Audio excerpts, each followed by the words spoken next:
తెలంగాణ రాష్ట్ర ఏర్పాటు ఆవశ్యకత తెలియజెప్పిన మహానుభావుడు. తెలంగాణ వచ్చిందంటే ఆయన స్ఫూర్తి. ఇవాళ ప్రొఫెసర్ జయశంకర్ వర్ధంతి సందర్భంగా పెద్దలు గౌరవనీయులకు శ్రద్ధాంజలి ఘటిస్తూ ఇప్పుడు అన్ని విషయాలు కూడా పిసిసి ప్రెసిడెంట్ గారు చెప్పడం జరిగింది. మరొకసారి మీ ద్వారా తెలంగాణ ప్రజానికానికి 4 కోట్ల మంది ప్రజలకు విజ్ఞప్తి చేస్తున్న చేతులెత్తి ఈ తెలంగాణ విముక్తి కోసం 5 లక్షల కోట్ల అప్పును తీసుకొచ్చి మనం ఎత్తి మీద పెట్టి బంగారు తెలంగాణ పేరు మీద ఇవాళ రోడ్లు కూడా అమ్ముకునే పరిస్థితి చూస్తున్నాం మనం.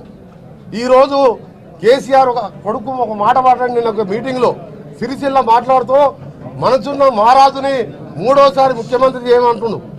కేటీఆర్ నిజంగా మనసుంటే ఇంటర్మీడియట్ పేపర్ దిద్దలేక 32 మంది బిల్డింగ్ల మీదకి వెళ్ళి చనిపోయినప్పుడు ఆ సంస్థ ఎవరికి పేపర్ దిద్దే సంస్థ?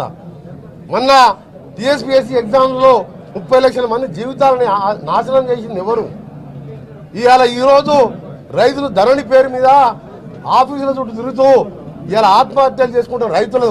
మనసున్న మహారాజు ఎవరైనా ఆ పనులు చేస్తారా? అందుకనే ప్రజలారా చెప్తున్నాం, మాకు అధికారం ముఖ్యం కాదు. అధికారమే ముఖ్యం అనుకుంటే సోనియా గాంధీ గారు 2 సార్లు ప్రధానమంత్రి అయ్యేవారు. అధికారమే ముఖ్యం అనుకుంటే తెలంగాణ ఇవ్వకుండా తెలంగాణ ఇస్తే ఆంధ్రలో ఒక వార్డు మెంబర్ లేని పరిస్థితి తెచ్చుకునే వాళ్ళం కాదు.